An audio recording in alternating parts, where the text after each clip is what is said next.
As far back as I can remember, I always wanted to be a gangster.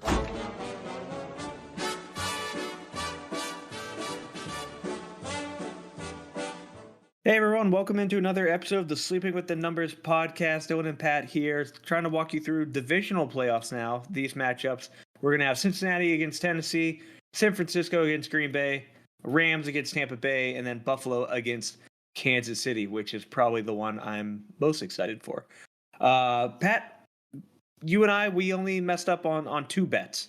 The Steelers game, I was happy, you put your faith in our team. It didn't happen. We looked really, really bad. Najee Harris, Ben, both had their worst games of the season, according to Pro Football Focus. And then it kind of felt like Kansas City was toying with us a little bit there. And then they turned on the gas and just really let us have it. Ben almost got that final touchdown, which would have been pretty cool for him to end his career on, but good for him. And a cool stat I think I heard, it was like 5 touchdowns or 5 or more passing touchdowns in a playoff game. Mahomes just did it. The last guy to do it was Ben. So, a little interesting stat there. Ben never had a losing season, so he's going right to Canton. There's no way around that whenever he's eligible.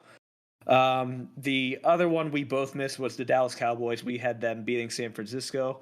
Although we did talk about how we expected it to be a closer game and to probably take San Francisco to cover. So if you did that, you want some money there. Micah McCarthy still is bad. And now Kellen Moore is interviewing for head coaching jobs. And, if question number one is, okay, you have 14 seconds left on the clock, no timeouts, you're driving down the field, what play do you run? And he answers like QB draw up the gut. I don't think he gets a head coaching job. So he probably will, just because he's kind of like a watered down Sean McVay. And I say that meaning kind of like a offensive hot gun and a younger coach. And that kind of seems to be the thing, Pat. A lot of these coaches are getting younger. We have a lot of older guys. I don't know if Bruce Arians is the oldest, but him and Pete Carroll, they'll obviously both be back for next season. These are these older guys, but the younger coaches, the Sean McVays, the Kellen Moores, the Brian Flores's, it kind of seems like there's a big shift coming in the NFL in terms of a new generation, not just Ben leaving and the Steelers becoming not the best team in the AFC North anymore, but it's interesting to see these kind of eras ending. But as we talked about, the stupid draw play that the Cowboys ran through, so that's going to kind of be what our question of the day is focused on, and it is going to be on refereeing. What should it be done about it? Like, how do we fix these problems? And me, I'm kind of a more techie guy. I'm fine with everything being able to be reviewed by New York because they have all the camera angles. They can look at them all at once. They can get the call right. There's really not a reason that a call should be wrong anymore. They have the technology to see everything on the field and all that. And to me, it feels like the only reason they don't do that is to, how do I say this? Keep the old school way of doing things.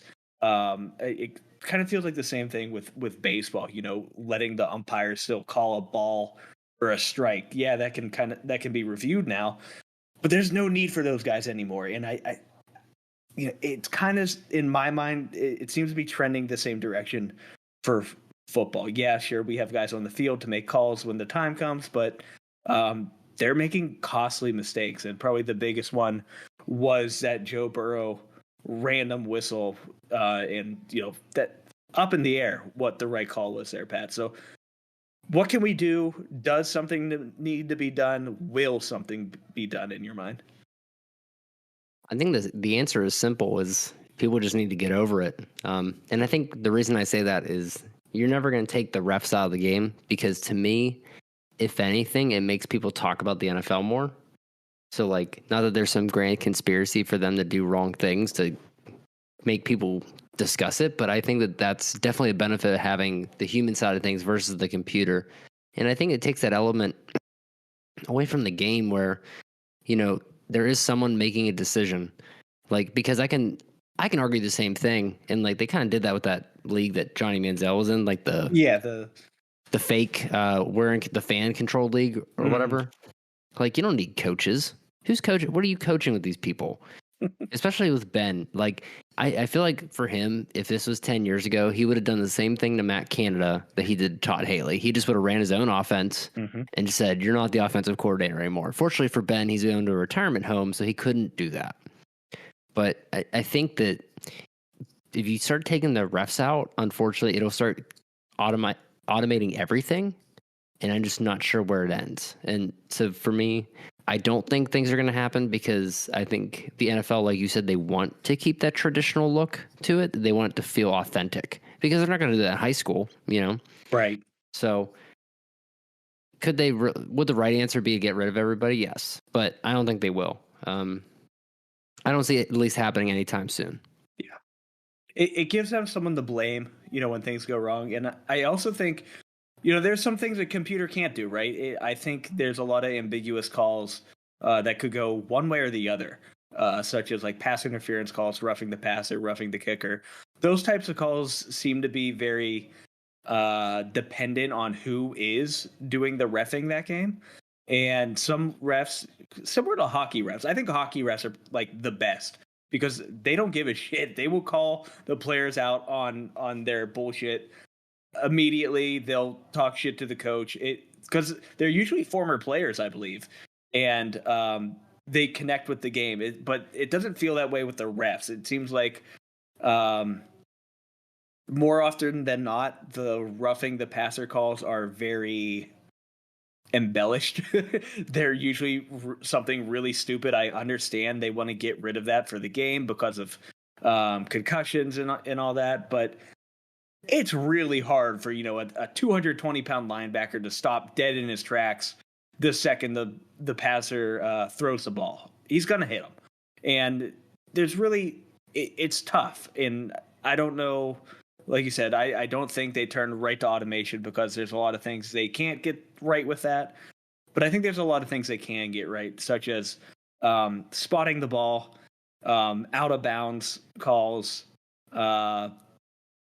Interesting enough, the fumbling calls seem to be kind of hit or miss as well, because if you saw that AJ Green catch on the field, but then they reviewed it and said it wasn't a catch, that's an interesting one because what constitutes a football move, and it kind of seems like they have rough guidelines, but they're not always followed. So it's just something that needs to be worked on. And the other thing is, I would bet most fans don't know what counts as a football move either. They're not looking up what constitutes a football move, what counts as a dead ball, roughing call, pass interference, all that type of stuff. All we know is when we watch the game and we see something happen and it gets called, we're pissed off because we kind of just want them to be able to play. And like I said, it's not like hockey where they do end up letting them play more often than not. Things are almost always called now. Let's get into these matchups. The first game we got on Saturday, 4:30 p.m., Cincinnati against Tennessee. Currently, Tennessee is 3.5-point home favorites. They're coming off the bye. That gave them time to get healthy. And that is a scary proposition for the Bengals, Pat. You and I talked about it when we were making our brackets. This team's completely different with Derrick Henry, and it sounds like he is going to play. So before, I wasn't too confident in the Titans. I thought the Bengals would likely kind of just take it to them and get into the conference finals. But Derrick Henry really changes this game for them. Like I give praise to Mike Vrabel. He's a great coach and all that as well. Julio Jones off the injury report. AJ Brown is healthy. They're a healthy team, Pat. Who do you have in this one? Yeah, I think I'm struggling because I was just reading about how Derrick Henry is still not a go for the game. He's still, I guess, questionable is probably the best way to put it. But in reality, even if he doesn't play, I wasn't super impressed with what I saw from Cincinnati. You know, outside the lucky, it wasn't a lucky touchdown. It was a good throw by Burrow, and I never really addressed that. But I think the problem should have been that Oakland should have finished the play regardless if you hear the whistle. Like, clearly, if the ball's going into the touchdown, like, or into the end zone, you should not allow for that to happen, regardless if you hear a whistle or not, right? So I think for me, Cincinnati didn't really super impress me, even with that touchdown that is kind of questionable. And I really like Tennessee's offense, even compared to Cincinnati, where I think that Joe Mixon's really good, and I think Cincinnati definitely has the better receiver core. What I'm looking at is Derrick Henry, and with Cincinnati's rush defense, I'm not really sure if I trust them. You know, they have a low rushing yards against per game, but that's not against a guy like a Derrick Henry. So for me, I think I'm going to roll with Tennessee, even though I'm kind of hesitant because even if Derrick Henry doesn't play, it really changes my mind. But I think I'm going to take Tennessee to win and to cover. Yeah, it's so difficult, right? You know, because if we just go like position by position, you know, quarterback, I think advantage Cincinnati, wide receivers, probably advantage Cincinnati, even though it's very close. AJ Brown's very good. I think as a core, Cincinnati might have the advantage with Chase, Higgins, and Boyd. Even Usama got into the game last week. So I think the passing weapons are very scary for Cincinnati. So slight edge there. Running game, Mixon, he was okay, but again, he really wasn't super impressive against the Raiders. Whereas Derrick Henry demolishes every single defense imaginable. It doesn't matter how good they are. He's going to run and he's going to stiff arm them into the dirt. Some interesting things here from Pro Football Focus. Not great defenses here, kind of middle of the pack. Cincinnati's 22nd ranked, and then Tennessee 16th ranked defenses. However, other side of the ball, their offenses are third and fourth place for the Bengals and the Titans, respectively. So a lot of offensive firepower in this one. This really is a true coin flip. And usually when it is a coin flip, I like to take the underdog for the spread. Oh man, but I think so. I'll take Cincinnati to cover the spread. If Henry plays, I'm gonna go Tennessee. I really think he is the difference maker here. If he's out, I'll go Cincinnati to win. So as of now, Cincinnati to cover, Tennessee to win. Next matchup here. This is also a really good matchup. I think every matchup this week in the divisional round is very, very close. San Francisco taking on Green Bay. Green Bay currently 6-point home favorites. Let's just read some of these rankings. Overall, Green Bay is second ranked overall on Pro Football Focus. San Francisco fifth. Defense, 6 for San Francisco, 4th for Green Bay. Offense, 6 for San Francisco, 1st for Green Bay. Jimmy doesn't have to play well in order for his team to win.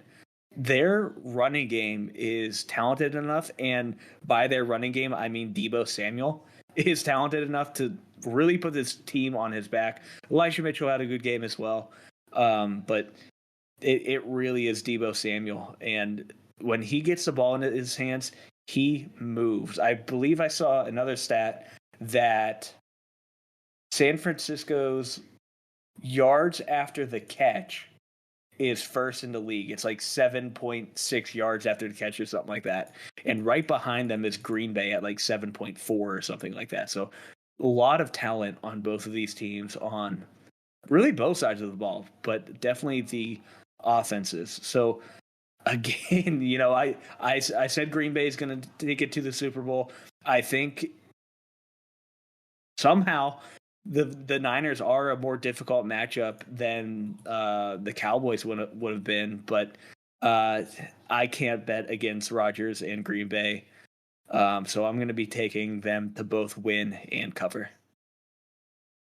Yeah, I agree with you. I thought Debo did pretty well last week. Even Elijah Mitchell has some good runs, but I just don't see offensively San Francisco staying alive. And when I was watching their defense against the Cowboys, they were okay, but like it wasn't anything that was super impressive. I think Green Bay is a better offense versus Dallas. I do think that San Francisco should be competitive in this game. I was impressed with both Debo and Elijah Mitchell, but I don't think that their offense is going to be up to the task. I mean, Green Bay is a much better team than Dallas is. They're more put together. They've been more consistent this year. So I think San Francisco will be competitive. So I'll take them to cover, but I don't think they're going to win. So I think I'm going to take Green Bay based solely off the fact that I think that Green Bay has a better offensive consistency than Dallas did. And San Francisco, they did well that game, but in reality, they weren't dominant versus Dallas. So I think facing better opponents, I don't think they're going to last. It kind of felt more that Dallas beat themselves and San Francisco beat them. Yes. No, I'm not trying to take anything away from them. Very happy they won. I enjoy that team quite a bit, but Dallas really shot themselves in the, not even in the knees, in the head with how they played that game and in the play calling. Some injuries here. Nick Bosa is questionable with a head injury. That would be bad. He's the 5th ranked edge rusher. So if you're going to beat Aaron Rodgers, you need to get pressure on him. And without him, that might be a bit more difficult for them. On the Packers side, really nothing. Nothing new, at least. MVS is questionable with torso injury. I don't care. I don't care if he plays or not. It's kind of always the next man up there in Green Bay in terms of who is the number 2 wide receiver, because it really doesn't matter. It's Devontae Adams and then nobody in my mind. So this is going to be a fun one to watch. I'm going to say that for all of these games, but it really is. Just some other stats here. Against the spread, 49ers are 10-8, Packers are 12-5. That's something else with the Packers. They've kind of been disrespected in terms of the spread. I think I've bet them probably every single time this season, and it's worked out. I don't know why they're always so dogged in terms of their spread values, but it always seems to be the case. And I was able to get them at -5.5 when I took the bet, and it seems to be trending in a higher direction. So I'm glad I was able to get that lower number. Well, technically a higher number, if we're doing math, but either way, that'll be a good matchup. Sunday's going to kick off with another NFC matchup. The Rams taking on Tampa Bay. These teams feel very similar to me. The biggest difference is one has Tom Brady. So with that, they have one incredible wide receiver each. So Rams obviously have Cooper Kupp. Right now, Brady just has Mike Evans. Not really similar in how they play, just both very talented and likely to get a decent amount of targets. And we saw that the Rams could do it without Cooper Kupp. He didn't really have to do anything against the Cardinals, but Cardinals might be a bit comparable to Dallas in the sense that they also shot themselves in the foot. Kyler just bad pass after bad pass. I want to look at his grade here on Pro Football Focus in terms of passing, because that had to be the worst of the season. It was absolutely embarrassing to watch him throw the ball. So Kyler Murray, let's look at his passing. That somehow that was not his worst graded game on the season. So Kyler, 34 attempts, only 19 completions for 137 yards and 2 interceptions, no touchdowns. His worst ranked game was actually against Chicago. He had 15 attempts, completed 11 of them, so a higher percentage complete there. 123 yards, 2 touchdowns. I don't know why he was kind of ranked so low there. I think that might have been a game he got injured, but either way, Cardinals looked really bad, making the Rams look even better. Tampa Bay, only 3-point favorites here at home. That seems disrespectful to a team, the former Super Bowl winners. And they have Tom Brady. They didn't look great against Philadelphia. Philadelphia just kind of looked bad. That's been the case for pretty much every wild card game. It's just the other team looked bad. Not so much that the winning team looked good. But again, it is Tom Brady. It's very difficult for me to bet against him. I would love to see him go up against Aaron Rodgers. So that's kind of the narrative I'm riding out here. So yeah, I'm gonna take the Bucks to win and cover. See, I think that's where I'm going to disagree with you. I think when I watched bits and pieces of both games, and what I saw from Tampa was that they were good, but the Eagles just are not competitive yet. They kind of already said that Jalen Hurts was going to come back, which I'm sure Philadelphia is thrilled about. But when he's your number one running back, maybe they'll just push him back. Maybe they'll draft a quarterback. Maybe he will take over for Miles Sanders. What I saw from the Rams, like, I guess where I disagree with maybe not what you said, but just how the game went, is that Kyler, I don't think he necessarily shot himself in the foot. Like, the Rams do have a pretty solid defense. So I do think that plays a part to it. I think that he faced a lot of issues from the Rams defensive line. So for me, I'm not going to take them out of the game and say that Kyler threw it himself. I'm going to say that they did a good job of making him pressured, because I'm trying to look at some of the rest of the games where they beat the Cardinals 34-11 last week, 30-23 the last time they played them, and then they lost that first time. But that first time is when Arizona was super hot, and they kind of fell off the face of the earth. So I think for me, I don't necessarily know if I trust Tampa Bay. And the reason behind that is how they played the last few games. They were kind of playing some garbage teams, and they put up a stinker against the Saints. So I think I'm going to roll with the Rams, and it's based solely off of the fact that I think the Rams looked pretty good offensively. Even though Tampa has a lot higher terms and has a lot higher of a ranking in terms of like offensive stats, I do think that the Rams are in a better division. I think that number isn't true to what the quality of the team really is. So comparatively, I think they're both good teams. They seem to line up pretty well. So I think I'm just going to take the Rams and say screw it and just be different. Yeah, no, that's completely fair. And if they're going to win, it's going to be on the back of their defense. They are the number one ranked defense. And if you're going to beat Tom Brady, you need to pressure them. And luckily for the Rams, they are the number one teams in terms of quarterback pressure. So we know this. Aaron Donald's going to be coming for you every single play. If he can get to Brady and rattle him early, that might turn the tides for this game. And to kind of give some meat to that stat, when Tom Brady has a clean pocket, his passer rating is 109.6. But when he is under pressure, it almost gets cut in half. It goes down to 68.4. So if you're beating Tom Brady, you need to be in his face, because he really cannot seem to handle it very well. And just kind of in comparison, Stafford kind of seems to be the same way. In a clean pocket, 112.2 passer rating, under pressure, 77.1. Both kind of dramatic drops for both of those guys. Again, very close matchup. Again, this could even be a coin flip.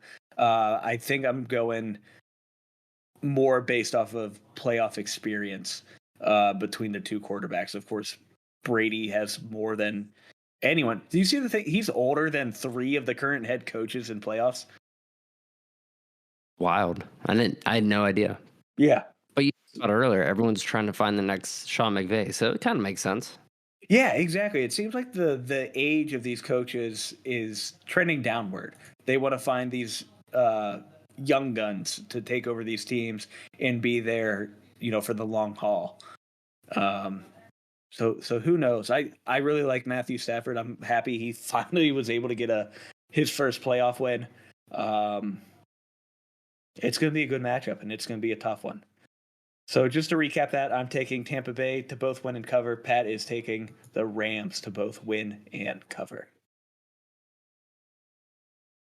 The final game of the divisional round, and probably the most exciting one, probably the highest scoring one, is going to be the Buffalo Bills, who completely demolished New England, taking on Kansas City at Arrowhead Stadium.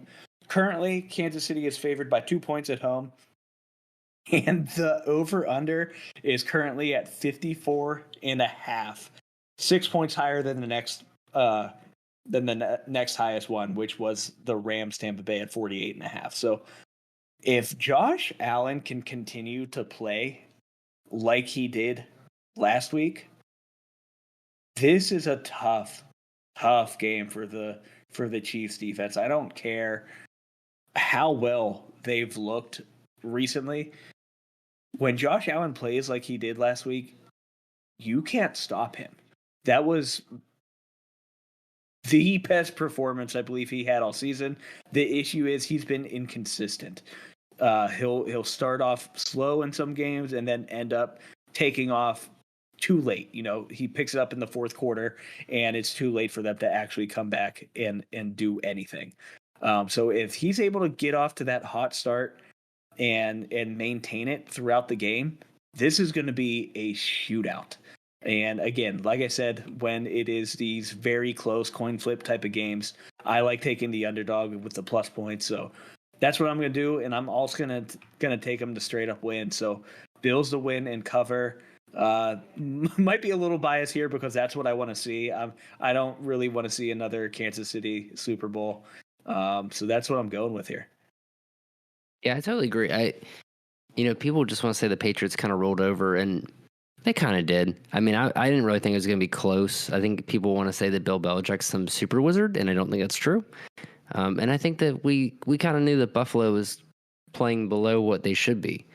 So they finally stood up. I think the game's going to be super close. So obviously the point spread's 1.5. So in reality, it should just be an even bet at this point. I mean, nobody knows. But what I saw with Kansas City when they were playing Pittsburgh was just being sloppy in the beginning. Obviously TJ Watt was the best player out there, but their mistakes were super simple. And just to kind of get this off my chest, Jerick McKinnon, why were they talking about he's like a rookie running back? He's been in the league for how many years? Yeah. Do you remember when he came in and he did 500 bench press and everyone's like, he's going to be the best running back ever. And they got kicked out of Minnesota or wherever. And then he went to San Francisco. He didn't play there. And then he played basically a crippled defense and he had a good game. It's not going to happen. He's going to get his ass kicked. And another thing, if Tyreek Hill grabs the pom-poms again and does his little dance, I really hope that not Doug McDermott, that's the guy who played basketball, Sean McDermott, goes over there and punches him square in the face. So give me the Bills, and I'm going to tease the spread to plus 15. Yeah, I like it. No, actually, I guess it'd have to be minus 15. Say that backwards. But anyways, simply because of how inconsistent Allen was. And from what we saw, hopefully this stays this way the entire playoffs. He's a game changer, and it really is all on his shoulders here. And then for Jerick McKinnon, yeah, he reminds me kind of a Jimmy Garoppolo, where he was highly thought of out of from being a rookie to a couple year veteran, and then they get injured, they end up not really playing. And funny enough, both in San Francisco, they paid them a lot of money and they didn't play. So that was a very, very similar comparison there. I don't know how much work he's really going to get. I don't think they care how well he did this past game against the Steelers. Like you said, we're the worst rush defense in the league. So yeah, good for you that you did that. But Clyde Edwards-Helaire seems to be coming back. Damian Williams is questionable right now with a leg injury. We'll see what happens there with him. But if both Williams and Clyde are healthy, I don't know how much work Jarek really gets. He was only getting a few touches at all when both of those guys have been healthy in the past. But really, speaking of running backs, Singletary had a fantastic game as well against New England, who has been pretty good against the run. So that's also an interesting thing, because I really didn't think Singletary was going to be the guy in Buffalo, mostly because he's my size, Pat. He's 5'8", but he's big. He's like 210 pounds. So not a normal build for a starting running back, but he got it done. That'll do it here. Those are all the matchups. Not a ton to talk about here. All very, very close games. Be sure to follow our picks on Action Network. You can follow the models picks at SWTN_ML_model. That is now verified, so all those bets are accounted for, I guess, and it'll be scored. You can also follow me on Action Network at Fantasy Football, PYANTASY Football. Pat is at Pat_Fox. And then you can also follow our open bets on the website, sleepingwiththenumbers.com. And if you want to get in on some sports betting, some prop betting, easiest way to do it is with Monkey Knife Fight. With Monkey Knife Fight, you go in, make an account, put in some money, and if you use our code, it gets matched instantly up to $100. You can use it on any game. It doesn't have to be football. They have hockey, basketball, college basketball. There's even League of Legends in there. You can do some prop betting on esports if you wanted to. It's very simple. There's a ton of different game modes. Each of them are unique to their own, but they're simple. You pick a game mode, you pick a couple players, they give you a stat line, you pick over or under, you pick how much you want to bet, you win, you lose. Easy enough. So if you want to do that, use our link in the description. Your first deposit will be matched instantly up to $100. Yeah, and one more thing for you to check out is BarkBox. It is a subscription service that will deliver treats and toys to your door every month. And I use the Super Chewer. My dog loves it. It's designed for dogs with a little bit stronger of a bite. And if you're tired of going and buying crap, then by crap I mean treats that either make your dog sick or toys that don't last for more than a day, then I highly recommend checking out BarkBox. And if you click our link, you'll get a free month. Got a real quick story about treats that'll make your dog sick. So Ooh. Sophie was up at home back in Pittsburgh, and it was just me and Barkley here. We didn't have Nash at the time. He wasn't even born yet. But Barkley and I went to this Healthy Pet shop, which has, they make their own treats and all that stuff. So I buy him a bone that is filled with some fake healthy peanut butter type thing.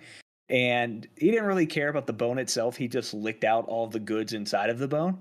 That night, probably it was like 2 or 3 a.m. I hear him whimpering and barking at me on the side of the bed. I'm like, "What's wrong with you, dude?" And so he's kind of an ass. When we try to take him outside, he runs away. He doesn't like being on his harness. He ran right to the door, was ready to get his harness on. He went out. He had the fucking skitters. So that will not happen with BarkBox. They are all high quality treats that some of these other places claim they have, but they really don't. He woke me up, I think 2 or 3 more times that night as well to keep going outside. So that was a fun, exhausting night because it was every other hour he had to go. But anyways, BarkBox, high quality treats. Don't get the skitters. We'll see you next time.